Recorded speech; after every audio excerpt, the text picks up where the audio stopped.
Today, I want to talk about how we can stop doing the things that we do not want to do. I think one of the most common things that we struggle with in our life is people pleasing and saying yes to things that we want to say no to. Doing what someone else wants rather than what we want. I mean, how many of you are struggling with that? How many times a day do we do that? And what happens is that when we're constantly not honoring what we want and we're doing what someone else wants, we are constantly building life around us that doesn't honor who we are. We're putting other people's wants and needs before our own. And how many things negatively does that do to us? It tells us that who we are is not okay. It tells us that what we want and what we need is not allowed. It tells us that someone else's wants and needs is more important than our own. And all of that impacts our self-worth, our sense of self, our confidence, our ability to trust ourselves.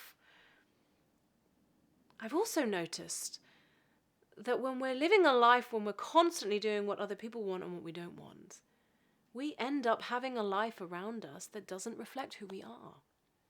We end up having people around us that don't know who we are. And that doesn't feel good. It feels terrible. And so how can we start living our life only doing what we want to do? And most of the time, we're going to hear that that's selfish. We're going to hear that, oh no, that's a selfish way to live. But actually, in my view, when we really honor what we want and we speak it, that is an act of love. Because it's an act of truth. It's an act of truth and love for ourselves. And that can only be loving for everybody around us. So I'm going to talk you through this. Let's say you're at home and you're with your partner and he wants you to do the washing up. But you're so busy over here writing this amazing piece of work that you're really inspired by. Now, do you get up and do what he wants? Or do you honor where you are and then say something about it? Now, imagine you just go, okay, I'll just do whatever he wants. Because maybe you're afraid that he's going to be upset with you. Maybe you're afraid that you're going to be judged. Maybe you're afraid that you won't be loved. So you put aside this thing that you're really inspired by and you go and do whatever he wants. Now, how does that feel inside? It doesn't feel good, does it? It feels like you're not important. It feels like you have no choice. It feels like you have no say. It feels like you have no voice. Now imagine that feeling and times it by 1,000. 1,000 little moments in our life where we don't say what we really want and we don't honor what our truth is. How does that feel? What I see time and time again is that only brews resentment. It creates conflict. It creates anger. And of course it does, because we're not honoring our truth. And we're not living with a choice. We're not using our voice. And so it doesn't feel good and we feel angry about it. And that anger and resentment starts coming out in lots and lots of little ways in our life. Maybe we'll shut down or withdraw from the people that we love. Or maybe we'll do something hurtful to ourselves, like overeating or drinking too much. Or maybe we'll end up saying something mean because we couldn't help it. when we don't honour what we want and our truth, it affects us negatively and it affects the people around us negatively. So how do we start only doing what we want? When we start really saying no when we mean no. When we start saying yes when we mean yes. In that very moment that we make that honouring stand for our truth, we are affirming that our needs are important to us, that we can trust ourselves to show up, and that we have a choice about how we want to live our life. And those three things feed and nourish our self-worth and our sense of self.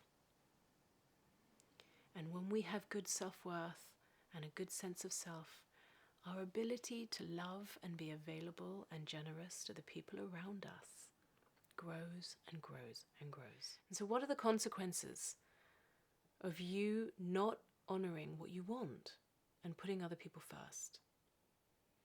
When you reaffirm constantly that your needs are not important and your voice is not important and you do not have a choice, that will feed into every area of your life. You will start to not want to take care of yourself. You may start to feel resigned in life and feel like good things aren't possible for you. You may start to feel sadness and depression and lose energy and feel tired. You may start to feel like you don't want people around you anymore because when they are around you, you can't honour what you want. And so the impact is so huge, and it's not worth it. It's not worth it for a moment in time where you might make someone uncomfortable just by saying what you want. Essentially, in that moment, you are choosing them over you. Now, that's fine if it's part of your life. But if it's all of your life where you're choosing them over you, you are constantly being the one that is discarded. And that feels so terrible, doesn't it? So how can we start changing this? How can you start right now, today, only saying what you mean and doing what you want? So let's bring this into an example. You're with your best friend and she wants to go out for dinner tonight at the Mexican restaurant, but you don't like Mexican food and you don't feel like going out for dinner. In fact, you were really looking forward to having a night on the sofa watching your favourite programme on TV. And so there you are in that moment when it's your turn to speak. Now, I guarantee you it is very likely going to feel uncomfortable for you. But new behaviour takes time to practice. And so remember being comfortable with the uncomfortable. This is that moment for the purpose of your healing and your growth and change. So let the uncomfortableness come, and your job is to say what you really want. And in that moment, you are declaring to yourself that what you want and what you need is important. I do not want to go out for dinner tonight. I wanted to go and lie on the sofa and watch my favourite programme on television. Now, your friend might have a lot of feelings about it. She might feel rejected, she might feel unloved, she might feel hurt. Now, the first thing to remember is that other people are allowed to have their feelings. Their feelings are theirs. And when we are constantly people-pleasing, when we are constantly trying to avoid this moment when the other person has uncomfortableness. Not only are we discarding ourselves, but we are robbing that other person from having their own experiences. We're actually robbing this human being from having the opportunity to feel something and maybe possibly heal something for herself. When you honor you, it is the loving thing for everyone involved. So you're back in the moment and you've said to your best friend that you do not want to go out for dinner, that you want to lie on the sofa and you want to watch TV. Now you could say as a loving act, it's not about you. I would like to see you another time. But tonight, I want to go home and I want to watch TV. There is a possibility that you can honor you and honor them in the same moment. It doesn't have to be a fight. It doesn't have to be a battle. It is an honoring of truth for yourself, which is an act of love for everyone involved. I'm going to keep saying that. Let's use another example. You're with your boyfriend at home and he wants to work in the garden. And you hate working in the garden. You've always hated working in the garden. And all you really want to do is sit on the computer and do some work. Now, if you've been someone who has just gone, okay, I'll just do whatever you want. Firstly, your boyfriend is never going to know that you don't like that. You're not really allowing yourself to be seen. So in that moment, you practice remembering that this is an act of honoring yourself and an act of love. I don't feel like working in the garden right now. You can, and enjoy yourself. But right now I want to work on the computer, and that's what I want to use my time for.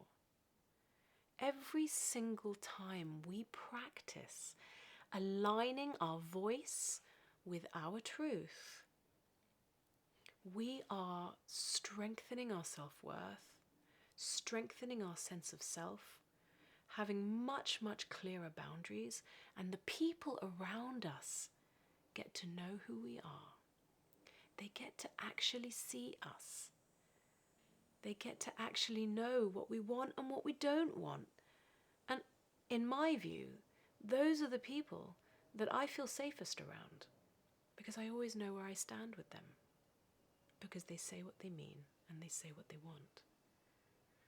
Now, the takeaways for you from this video is to remember that if somebody has uncomfortable feelings about what you say, let them have their feelings.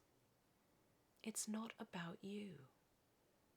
Let them feel their disappointment. Let them feel whatever they're feeling there if they're feeling rejected. Now, you can say words of love to them. This is not about you. I hope you understand. Please know I'm just honoring me. But remember, the feelings are theirs, not yours. This is where you start to define who you are, by staying in your truth. So practice using your voice to say what you really want. Practice saying no when you mean no. Practice saying yes when you mean yes. And it does take practice. And you will find that you get better at it and clearer at it and more confident with it. And that's when you're going to start noticing that you feel much more grounded and much more present and much more capable of honoring your choices and your feelings and your needs in your life.